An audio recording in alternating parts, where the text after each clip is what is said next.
सहारा समेत सभी chit fund कंपनियों से पैसा मिलेगा वापस निवेशकों को।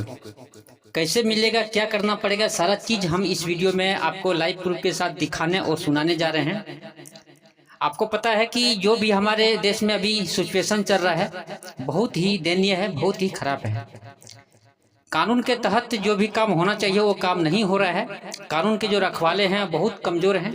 सरकार जो हमारे देश की कानून को रखवाले हैं वो बहुत ही कमजोर है, निकम्मे हैं। पुलिस प्रशासन या सरकार जो है सब निकम्मे हैं। इसके वजह से आज कानून देश में काम नहीं कर रहा है। इसके वजह से जो चिट फंड के बड़े बड़े लुटेरे हैं, फ्रॉड लोग हैं, वो लोग का मन बड़ा हुआ है। वो लोग बहुत आज़ादी से घूम रहे हैं।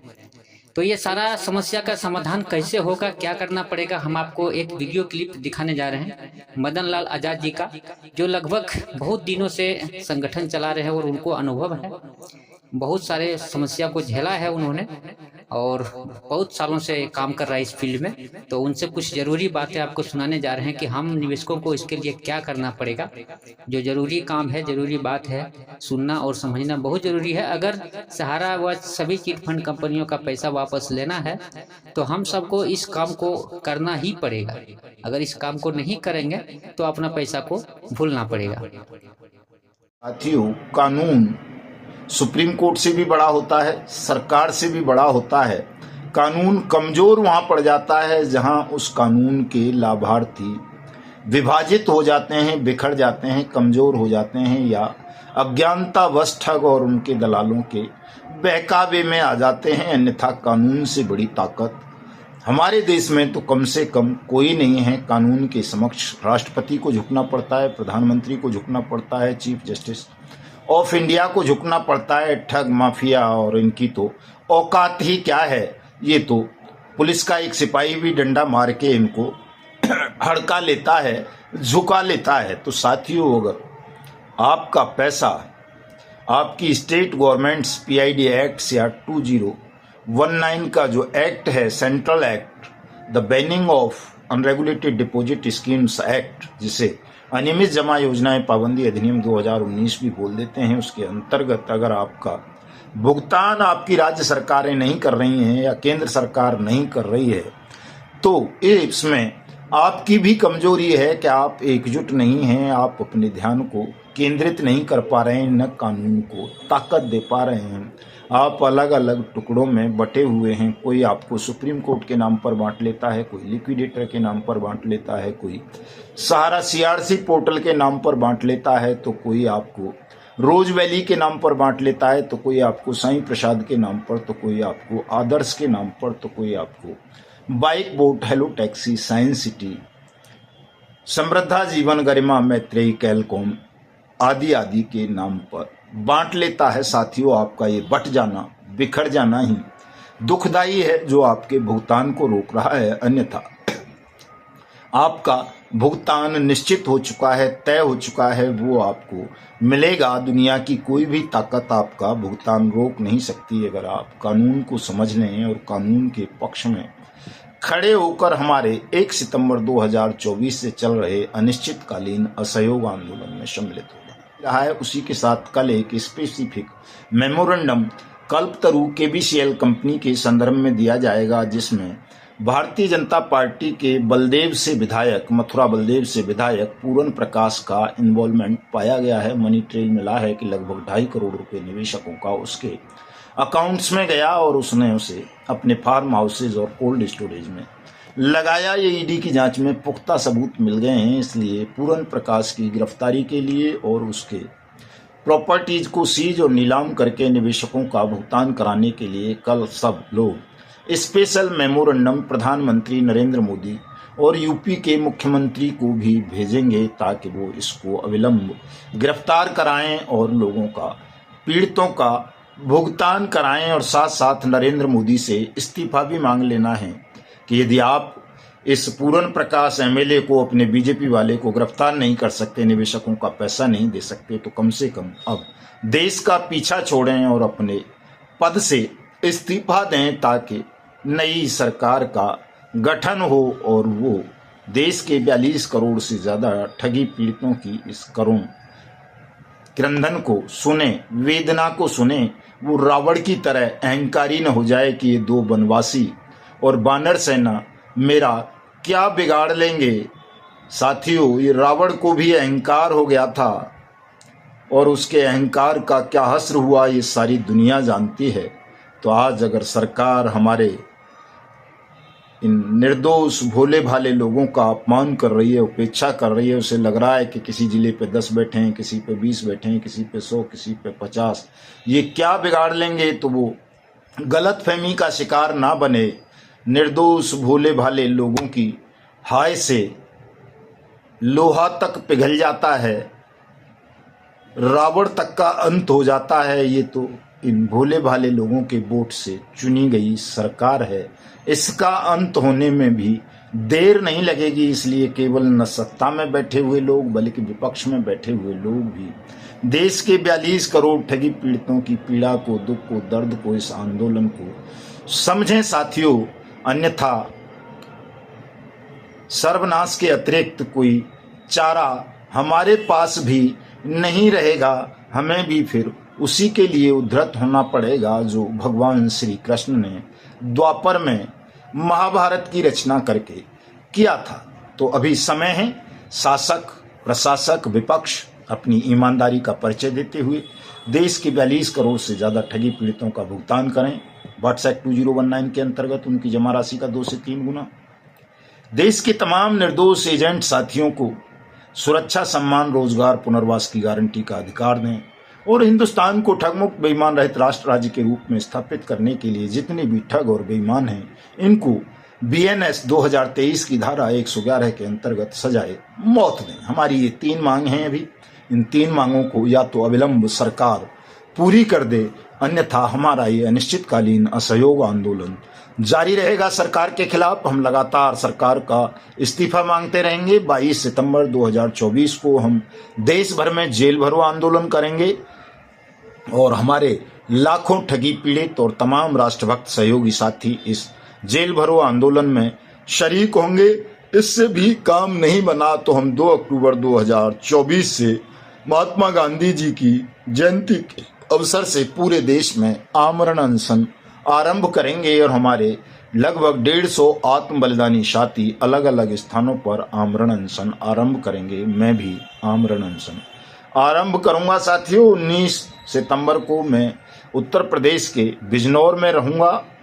बिजनौर के साथियों का बहुत आग्रह है कि आप एक बार आ जाएं, तो मैं आ रहा हूं बिजनौर। साथी तैयारी करें, तमाम साथी आसपास के जनपदों के भी 19 तारीख को बिजनौर पहुंचें 12 बजे से पहले और 23 सितंबर को मैं बाराबंकी रहूंगा साथियों। बाराबंकी के साथियों का भी बड़ा आग्रह है, कई बार मैं चाह करके भी वहां पहुंच नहीं पाया हूं। इस बार पूरा प्रयास करूंगा कि मैं अलीगढ़ जेल भरो आंदोलन के बाद सीधा वहीं से बाराबंकी निकल लूंगा। तो तमाम साथी जुड़ें, संगठन से सहयोग करें इस महान आंदोलन को, जो न केवल देश के 42 करोड़ ठगी पीड़ितों का भुगतान कराने के लिए है बल्कि एजेंट साथियों को भी सम्मान, सुरक्षा, रोजगार, पुनर्वास का अधिकार दिलाने के लिए है और भारत माता को ठगों के खूनी पंजों से आजादी दिलाने का भी ये अभिनव ऐतिहासिक आंदोलन है साथियों। तो पूरे देश में लगातार आंदोलन बढ़ता जा रहा है। आज हाथरस की सिकंदराराव तहसील पे भी सत्याग्रह शिविर लग गया है। बुलंदशहर की तमाम तहसीलों पे लग चुका है साथियों और रुड़की में लग गया है। राजस्थान की कई नई तहसीलों पे लगा है और एक तहसील और कोई आई थी साथियों नई मेरे संज्ञान में, जहां हमारे साथियों ने ये सत्याग्रह शिविर आरंभ किया है अनिश्चितकालीन। वहाँ का मैयर में लग गया है मध्य प्रदेश में। और साहब बलिया जिला जो है, बागी बलिया जिसको कहते हैं, उत्तर प्रदेश और बिहार का बॉर्डर, वहाँ भी आज से सत्याग्रह शिविर लग गया है। और ये राजस्थान का उदयपुर जिले का कोई थाना पाटिया है, वहाँ भी साथियों ने सत्याग्रह शिविर लगा दिया है। तो साथियों, जिन साथियों ने हमको सहयोग राशि भेजी है, मैं ज़रा उनके नाम बता दूं आपको। सबसे पहले तो हमारे राष्ट्रीय महामंत्री दर्शन सिंह जी ने 201 रुपये की सहयोग राशि भेजी है। बहुत बहुत धन्यवाद दर्शन जी आपका और तमाम साथियों का। ये 500 रुपये एक बुक के लिए, 100 रुपये मेम्बरशिप के लिए, 100 रुपये सहयोग राशि डॉक्टर हजारी लाल हैं फाजिल्का पंजाब से, उन्होंने भेजे हैं साथियों। 2100 रुपये की सहयोग राशि हमारी अलीगढ़ की पूरी टीम ने भेजी है साथियों, आपका भी बहुत बहुत धन्यवाद। 1100 रुपये हमारे बुलंदशहर से जो अध्यक्ष महोदय हैं बच्चू सिंह बालियान साहब और यामीन साहब, उनकी टीम ने भेजे हैं, आपका भी बहुत बहुत धन्यवाद बालियान साहब और पूरी टीम का। 200 रुपये हमारे कंचन सिंह बघेल साहब हैं आगरा से, उन्होंने भेजे हैं। और परमानंद अहिरवार साहब हैं हमारे मध्य प्रदेश से, उन्होंने 11 रुपये भेजे हैं। विनय प्रसाद जी हैं वेलफेयर कंपनी से, उन्होंने 11 रुपये भेजे हैं। हरेंद्र कुमार बाग साहब हैं, उन्होंने 200 रुपये भेजे हैं। नरेंद्र कुमार जी, ये तो बता ही दिया है मैंने। नीसू पचौरी जी का नाम है, 2100 रुपये अलीगढ़ टीम से। अशोक यादव जी हैं छत्तीसगढ़ से, उन्होंने 50 रुपये भेजे हैं। अब्दुल करीम साहब हैं, उन्होंने 101 रुपये भेजे हैं। हमारे बंसीलाल मीना साहब उदयपुर के जिला अध्यक्ष, उन्होंने 500 रुपये भेजे हैं। किसी साथी को मेंबरशिप दिलाई है। राजेंद्र कुमार सैन साहब हमारे जिला अध्यक्ष अलवर, उन्होंने 21 रुपये भेजे हैं। गुलाब सिंह जी ने 1 रुपया भेजा है। दानवीर सिंह जी ने 101 रुपये की सहयोग राशि भेजी है। बद्री जी हैं हमारे ट्यूटे जी, उन्होंने 101 रुपये भेजे हैं। आनंद मौर्य साहब ने 21 रुपये भेजे हैं और 1 रुपया और भेजा है। जयप्रकाश जी ने 1 रुपया भेजा था 15 को, और दर्शन जी का और कृष्ण गुप्ता जी का मैंने बता ही दिया है। तो तमाम साथियों का बहुत बहुत धन्यवाद, आभार और आप सबका भी बहुत बहुत अभिनंदन, जो तमाम विपरीत हालातों में आप देश भर में इस संघर्ष को जारी रखे हुए हैं। आज 16वें दिन भी सरकार पर निश्चित रूप से एक बड़ा दबाव बन रहा है। कल जब आप पूर्ण प्रकाश विधायक की गिरफ्तारी की मांग करोगे तो देश में और एक बड़ा दबाव सरकार के ऊपर आपका बन जाएगा और उसे निश्चित रूप से पूर्ण प्रकाश को गिरफ्तार करके जेल भेजना होगा। और जब बीजेपी का एमएलए पूर्ण प्रकाश जेल जाएगा तो फिर कांग्रेस के पूर्व एमएलए प्रीतम सिंह जीसीए वाले की हस्ती क्या है, जो वो खुला घूमता रहेगा, या टोगो रिटेल मार्केटिंग का वो गुर्दा चोर डॉक्टर पीपीएस सेठी, वो भी जेल जाएगा। राशिद नसीम भी जेल जाएगा। कौन सा वो है वो आरएमसीएल वाला, वो भी जेल जाएगा। कहने का आशय ये है कि चाहे वो कोई स्वप्ना राय हो, सहारा वाली, या कोई और हो, बचेगा कोई नहीं। ओपी श्रीवास्तव समेत सबको जेल के सींकचों के पीछे अपनी अंतिम श्वासें गुजारनी पड़ेंगी, ये तय हो चुका है साथियों। लेकिन इसके लिए यदि आप चाहते हो कि जल्दी ये सब हो तो आप सब हमारे आंदोलन से, हमारे संगठन से जुड़ें और तन मन धन से इस लड़ाई को आगे बढ़ाएं। चूंकि लड़ाई कोई मामूली लड़ाई नहीं है, एक विकट महायुद्ध है जिसमें न केवल हमें बेईमान सिस्टम से, ठग साम्राज्य से लड़ना पड़ रहा है, बल्कि शासन प्रशासन से भी लड़ना पड़ रहा है, ठगों से लड़ना पड़ रहा है, उनके दलालों से लड़ना पड़ रहा है, और कई तो अपने मूर्ख और धूर्तों से भी लड़ना पड़ रहा है, जो जल्दबाजी का शिकार हैं और उनको सब्र नहीं है, जो इस बात को समझ नहीं पा रहे कि ये कितनी भयंकर, खतरनाक, कठिन लड़ाई है। ये इतनी सरल नहीं है कि इसको तुरंत जीत लिया जाए। इसे संयम से, मन की एकाग्रता से, मन की पवित्रता से ही जीता जा सकता है। अगर आपने इन हथियारों का इस्तेमाल नहीं किया, अपने अंतःकरण को शुद्ध नहीं किया, मन में पवित्रता का भाव लेकर नहीं आए, मन को एकाग्र नहीं किया, ध्यान को एकाग्रचित नहीं किया, तो ये लड़ाई अभी वर्षों और लंबी चल जाएगी। चूंकि ठग तुमसे कहीं ज़्यादा संसाधनों वाले हैं, तुमसे कहीं ज़्यादा चालाक हैं, तुम उनके सामने कहीं कुछ भी नहीं हो। केवल अगर कुछ हो तो ये इस वजह से हो कि परमात्मा ने तुम्हारा संगठन ऑल इंडिया वेस्ट बना दिया है, पूरे देश में तुम्हारा संगठन बना दिया है, इसलिए तुम्हारे अंदर एक शक्ति पैदा हो गई है ठगों से, बेईमानों से लड़ने की, शासन प्रशासन से लड़ने की और न्याय पाने की। इसलिए शक्ति को कमजोर करने की धूर्तता, मूर्खता कोई भी साथी ना करे। मैं किसी से नफरत भी नहीं करता हूं, तो किसी से कोई मेरा प्रेम या मोह भी नहीं है, इसलिए कोई साथी अनुचित दबाव बनाने का प्रयास बिल्कुल ना करें।